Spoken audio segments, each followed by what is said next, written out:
Hi friends, welcome back to my channel. ಚಪಾತಿಗೆ, ರೊಟ್ಟಿಗೆ, ದೋಸೆಗೆ ಏನಾದರೂ ಸೈಡ್ ಡಿಶ್ ಮಾಡಲಿಕ್ಕೆ ಟೈಮ್ ಇಲ್ಲ ಅಂತ ಅಂದಾಗ ಈ ರೀತಿ ಚಟ್ನಿ ಪುಡಿನ ನಾವು ಮಾಡಿಟ್ಕೊಂಡು ತಿಂಗಳನ್ಗಟ್ಟಲೆ ಸ್ಟೋರ್ ಮಾಡಿಟ್ಕೊಂಡು ಬೇಕು ಅಂದಾಗ ಉಪಯೋಗಿಸ್ಕೊಳ್ಬೋದು. ಬನ್ನಿ ಇದನ್ನು ಯಾವ ರೀತಿ ಮಾಡೋದು ಅಂತ ನೋಡ್ಕೊಂಡು ಬರೋಣ. ಫಸ್ಟ್ಗೆ ಇಲ್ಲಿ ನಾನು ಒಂದು ಬಾಣಲೆ ಇಟ್ಕೊಂಡು ಉರಿನ ಸಿಮ್ಮಲ್ಲೇ ಇಟ್ಕೊಂಡು ಅದಕ್ಕೆ ಅರ್ಧ ಕಪ್ಪಷ್ಟು ಕಡಲೆ ಬೀಜನ ಹಾಕ್ಕೊಂಡು ಚೆನ್ನಾಗಿ ನಾನು ಉರಿನ ಲೋ ಫ್ಲೇಮಲ್ಲೇ ಇಟ್ಕೊಂಡು ನಿಧಾನವಾಗಿ ಈ ರೀತಿ ಕೈಯಾಡಿಸ್ಕೊಳ್ತಾ ಹುರ್ಕೊಳ್ತಾ ಇದ್ದೀನಿ. ಇದು ಸ್ವಲ್ಪ ಈ ರೀತಿ ಚೆನ್ನಾಗಿ ಸ್ವಲ್ಪ ಕಲರ್ ಬಂದ ನಂತರ ಇದನ್ನು ತೆಗೆದು ಒಂದು ಪ್ಲೇಟ್ಗೆ ಎತ್ತಿಟ್ಕೊಳ್ತಾ ಇದ್ದೀನಿ ಸಪ್ರೇಟಾಗಿ. ಈಗ ಅದೇ ಕಪ್ಪಲ್ಲಿ ನಾನು ಅರ್ಧ ಕಪ್ಪಷ್ಟು ಕಡಲೆಬೇಳೆನ ಕೂಡ ಹಾಕ್ಕೊಂಡು ಚೆನ್ನಾಗಿ ಈ ರೀತಿ ಲೋ ಫ್ಲೇಮಲ್ಲೇ ಫ್ರೈ ಮಾಡ್ಕೊಳ್ತಾ ಇದ್ದೀನಿ. ಇಷ್ಟು ಫ್ರೈ ಆದರೆ ಸಾಕು. ಇದನ್ನು ತೆಗೆದು ಸಪ್ರೇಟಾಗಿ ಬೇರೆ ಪ್ಲೇಟ್ಗೆ ಎತ್ತಿಟ್ಕೊಳ್ತಾ ಇದ್ದೀನಿ. ಈಗ ನಂತರ ನಾನು ಅದೇ ಕಪ್ಪಲ್ಲೇ 1/4 ಕಪ್ಪಷ್ಟು ಉದ್ದಿನಬೇಳೆನೂ ತೊಗೊಂಡು ಈ ರೀತಿ ಲೋ ಫ್ಲೇಮಲ್ಲಿ ಫ್ರೈ ಮಾಡ್ಕೊಳ್ತಾ ಇದ್ದೀನಿ. ಇದು ಸ್ವಲ್ಪ ಕಲರ್ ಚೇಂಜ್ ಆಗಬೇಕು, ಅಲ್ಲಿವರೆಗೂ ಫ್ರೈ ಮಾಡಿಕೊಂಡು ತೆಗೆದಿಟ್ಕೊಂಡ್ಬಿಡೋಣ. ಈಗ ನಾನು ಅದೇ ಬಾಣಲೆಗೆ ನಾನು 1 ಸ್ಪೂನಷ್ಟು ಜೀರಿಗೆನ ಹಾಕ್ಕೊಂಡು ಸ್ವಲ್ಪ ಒಂದು 10ರಿಂದ 15 ಸೆಕೆಂಡು ಈ ರೀತಿ ಫ್ರೈ ಮಾಡಿಕೊಂಡ್ರೆ ಸಾಕಾಗುತ್ತೆ. ನಂತರ ನಾನು ಒಂದು 7ರಿಂದ 8 ಬ್ಯಾಡಗಿ ಮೆಣಸಿನ್ಕಾಯಿ, ಒಂದು 5ರಿಂದ 6 ಗುಂಟೂರು ಮೆಣಸಿನ್ಕಾಯಿನ ಹಾಕ್ಕೊಂಡು ನಂತರ ಅದಕ್ಕೆ ಸ್ವಲ್ಪ ಕರಿಬೇವಿನ ಸೊಪ್ಪನ್ನು ಕೂಡ ಹಾಕ್ಕೊಂಡು ಒಂದು ಅರ್ಧ ಸ್ಪೂನಷ್ಟು ಎಣ್ಣೆನ ಹಾಕ್ಕೊಂಡು ಚೆನ್ನಾಗಿ ಈ ರೀತಿ ಲೋ ಫ್ಲೇಮಲ್ಲೇ ಫ್ರೈ ಮಾಡ್ಕೊಳ್ತಾ ಇದ್ದೀನಿ. ನಾವು ಎಣ್ಣೆನ ಹಾಕೋದ್ರಿಂದ ಮೆಣಸಿನ್ಕಾಯಿ ಘಾಟು ಕಡಿಮೆ ಆಗುತ್ತೆ, ಹಾಗಾಗಿ ನಾವು ಎಣ್ಣೆನ ಹಾಕ್ಕೊಂಡು ಈ ರೀತಿ ಫ್ರೈ ಮಾಡ್ಕೋಬೇಕು. ಮತ್ತು ಕರಿಬೇವಿನ ಸೊಪ್ಪನ್ನು ಕೂಡ ಚೆನ್ನಾಗಿ ಫ್ರೈ ಆಗುತ್ತೆ ಎಣ್ಣೆಯಲ್ಲಿ. ಇದು ಸ್ವಲ್ಪ ಫ್ರೈ ಆಗ್ತಿದ್ದಾಗೆ ನಾನು ಅದಕ್ಕೆ 1 ಗಡ್ಡೆಯಷ್ಟು ಬೆಳ್ಳುಳ್ಳಿನ ಹಾಕ್ಕೊಳ್ತಾ ಇದ್ದೀನಿ. ಈಗ ಅದನ್ನು ಅದ್ರ ಜೊತೆಯಲ್ಲೇ ಮೆಣಸಿನ್ಕಾಯಿ ಜೊತೆಯಲ್ಲೇ ಚೆನ್ನಾಗಿ ಈ ರೀತಿ ಸ್ವಲ್ಪ ಫ್ರೈ ಮಾಡ್ಕೊಳ್ಬೇಕು. ಈಗ ಅದು ಚೆನ್ನಾಗಿ ಎಲ್ಲವೂ ಕೂಡ ಫ್ರೈ ಆದ ನಂತರ ತೆಗೆದು ಒಂದು ಸಪ್ರೇಟಾಗಿ ಪ್ಲೇಟ್ಗೆ ಹಾಕ್ಕೊಂಡು ಆರ್ಲಿಕ್ಕೆ ಬಿಡ್ತಾ ಇದ್ದೀನಿ. ಈಗ ಅದೇ ಪಾತ್ರೆಗೆ ನಾನು 1 ಕಪ್ಪಷ್ಟು ಕೊಬ್ಬರಿ ತುರಿನ ಹಾಕ್ಕೊಂಡು ಚೆನ್ನಾಗಿ ಫ್ರೈ ಮಾಡ್ಕೊಳ್ತಾ ಇದ್ದೀನಿ. ಇದನ್ನು ಸ್ವಲ್ಪ ಹೊತ್ತು ಈ ರೀತಿ ಬಿಸಿ ಮಾಡಿಕೊಂಡ್ರೆ ಸಾಕಾಗುತ್ತೆ. ನಂತರ ನಾವು ಗ್ಯಾಸ್ನ ಆಫ್ ಮಾಡಿಕೊಂಡು ಅದನ್ನು ಅದೇ ಬಿಸಿನಲ್ಲೇ ಈ ರೀತಿ ಮಿಕ್ಸ್ ಮಾಡಿಕೊಂಡ್ರೆ ಅದು ಕ್ರಿಸ್ಪಿ ಆಗುತ್ತೆ ಕೊಬ್ಬರಿ ತುರಿ ಎಲ್ಲ.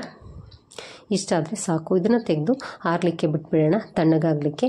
ನಂತರ ಮೆಣಸಿನ್ಕಾಯಿ ಎಲ್ಲ ತಣ್ಣಗಾದ ನಂತರ ನಾನೊಂದು ಮಿಕ್ಸಿ ಜಾರ್ಗೆ ಮೆಣಸಿನ್ಕಾಯಿ ಮತ್ತು ಕರಿಬೇವಿನ ಸೊಪ್ಪನ್ನು ಹಾಕ್ಕೊಳ್ತಾ ಇದ್ದೀನಿ. ಈಗ ಇದನ್ನು ಒಂದು ಸತಿ ನಾವು ತರತರಿಯಾಗಿ ಅದನ್ನು ಗ್ರೈಂಡ್ ಮಾಡ್ಕೊಂಡು ತೊಗೊಂಬರ್ತೀನಿ. ಇಲ್ಲಿ ನಾನು ಬೆಳ್ಳುಳ್ಳಿನ ಸೈಡಿಗೆ ಎತ್ತಿಟ್ಕೊಳ್ತಾ ಇದ್ದೀನಿ. ಈಗ ಇದನ್ನು ನಾನು ತರತರಿಯಾಗಿ ಗ್ರೈಂಡ್ ಮಾಡಿಕೊಂಡು ತರ್ತೀನಿ. ಈಗ ನೋಡಿ, ಮೆಣಸಿನ್ಕಾಯಿ ಎಲ್ಲ ತರತರಿಯಾಗಿ ಗ್ರೈಂಡ್ ಮಾಡ್ಕೊಂಡು ತಂದಿದ್ದೀನಿ. ಈಗ ಅದಕ್ಕೆ ನಾವು ಕಡಲೆಬೇಳೆ, ಉದ್ದಿನಬೇಳೆ ಮತ್ತು ಜೀರಿಗೆ ಎಲ್ಲ ಹುರಿದಿಟ್ಕೊಂಡಿದ್ವಲ್ವ ಅವುಗಳನ್ನ ಹಾಕ್ಕೊಳ್ಳೋಣ. ಇವುಗಳನ್ನು ಹಾಕ್ಕೊಂಡು ಇವುಗಳನ್ನು ಕೂಡ ಚೆನ್ನಾಗಿ ನಾವು ಗ್ರೈಂಡ್ ಮಾಡ್ಕೋಬೇಕು. ಸ್ವಲ್ಪ ತರತರಿಯಾಗಿಯೇ ಮಾಡಿಕೊಂಡ್ರೆ ಸಾಕಾಗುತ್ತೆ. ಈಗ ಅದಕ್ಕೆ ಕೊನೆಯಲ್ಲಿ ಬೆಳ್ಳುಳ್ಳಿ ಇಟ್ಕೊಂಡಿದ್ದೆ ಅಲ್ವ ಅದನ್ನು ಕೂಡ ಹಾಕ್ಕೊಂಡು ಈಗ ನಾನು ಗ್ರೈಂಡ್ ಮಾಡ್ಕೊಳ್ತಾ ಇದ್ದೀನಿ. ಈಗ ನೋಡಿ, ಇಷ್ಟ ಆದರೆ ಸಾಕು. ಈಗ ಅದನ್ನು ತೆಗೆದು ಒಂದು ಬಾಣಲೆಗೆ ಹಾಕ್ಕೊಳ್ತಾ ಇದ್ದೀನಿ, ಒಂದು ಪಾತ್ರೆಗೆ. ನಂತರ ನಾನು ಅದೇ ಮಿಕ್ಸಿ ಜಾರ್ಗೆ ಹುರಿದು ಇಟ್ಕೊಂಡಿದ್ನಲ್ವ ಕಡಲೆ ಬೀಜ ಅವುಗಳನ್ನ ಸಿಪ್ಪೆ ತೆಗೆದು ಈಗ ಹಾಕ್ಕೊಳ್ತಾ ಇದ್ದೀನಿ ಮಿಕ್ಸಿ ಜಾರ್ಗೆ. ನಂತರ ಹುರಿದು ಇಟ್ಕೊಂಡಿರ್ತಕ್ಕಂತಹ ಕೊಬ್ಬರಿ ತುರಿನೂ ಕೂಡ ಹಾಕ್ಕೊಳ್ತಾ ಇದ್ದೀನಿ. ನೋಡಿ ಎಷ್ಟು ಕ್ರಿಸ್ಪಿಯಾಗಿದೆ ಅಂತ ಕೊಬ್ಬರಿ ತುರಿ ಎಲ್ಲ. ಇದು ಪೂರ್ತಿಯಾಗಿ ತಣ್ಣಗಾದ ನಂತರನೇ ನಾವು ಮಿಕ್ಸಿ ಜಾರ್ಗೆ ಹಾಕ್ಕೊಳ್ಬೇಕು. ನಂತರ ಇದನ್ನು ನಾನು ಗ್ರೈಂಡ್ ಮಾಡಿಕೊಂಡು ನಾನು ಅದೇ ಪಾತ್ರೆಗೆ ಹಾಕ್ಕೊಳ್ತಾ ಇದ್ದೀನಿ.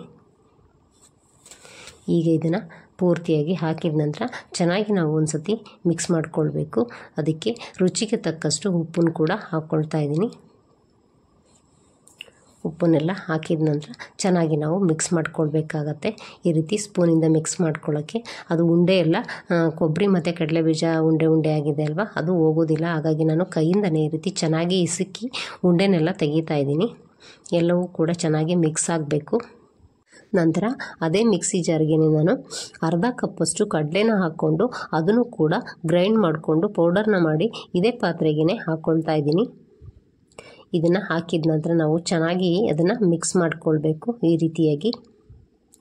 ಇದುವರೆಗೂ ವಿಡಿಯೋ ನೋಡಿದರೆ ರೆಸಿಪಿ ಇಷ್ಟ ಆದರೆ ಲೈಕ್ ಕೊಡೋದನ್ನು ಮರಿಬೇಡಿ. ಹಾಗೆ ಸಬ್ಸ್ಕ್ರೈಬ್ ಕೂಡ ಮಾಡ್ಕೊಳ್ಳಿ. ನೀವು ಕೂಡ ನಿಮ್ಮ ಮನೆಯಲ್ಲಿ ಮಾಡಿಕೊಂಡು ಯಾವ ರೀತಿ ಬಂತು ಅಂತ ನನಗೆ ಕಮೆಂಟಲ್ಲಿ ತಿಳಿಸಿ. ಈಗ ಈ ರೀತಿ ಚೆನ್ನಾಗಿ ಮಿಕ್ಸ್ ಆದ ನಂತರ ಪುನಃ ನಾವು ಮಿಕ್ಸಿ ಜಾರ್ಗೆ ಹಾಕ್ಕೊಂಡು ಒಂದು 10ರಿಂದ 15 ಸೆಕೆಂಡುಗಳ ಕಾಲ ಅದನ್ನು ನಾವು ಗ್ರೈಂಡ್ ಮಾಡಿಕೊಳ್ಬೇಕು. ನಾನಿಲ್ಲಿ 2 ಬ್ಯಾಚಲ್ಲಿ ಅದನ್ನು ಗ್ರೈಂಡ್ ಮಾಡ್ಕೊಳ್ತಾ ಇದ್ದೀನಿ. ಈ ರೀತಿ ಗ್ರೈಂಡ್ ಮಾಡಿಕೊಂಡ್ರೆ ಸೂಪರಾದಂತಹ ಚಟ್ನಿ ಪುಡಿ ರೆಡಿಯಾಗುತ್ತೆ.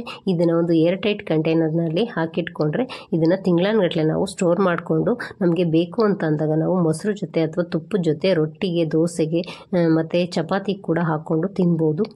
ಇದೇ ರೀತಿ ಹೆಲ್ತಿ ಮತ್ತು ಈಸಿ ರೆಸಿಪಿಗಾಗಿ ನೀವು ನಮ್ಮ ಚಾನಲ್ನ ಇದೇ ರೀತಿ ವಾಚ್ ಮಾಡ್ತೀರಿ. ಅಲ್ಲಿವರೆಗೂ ಥ್ಯಾಂಕ್ ಯು ಫಾರ್ ವಾಚಿಂಗ್.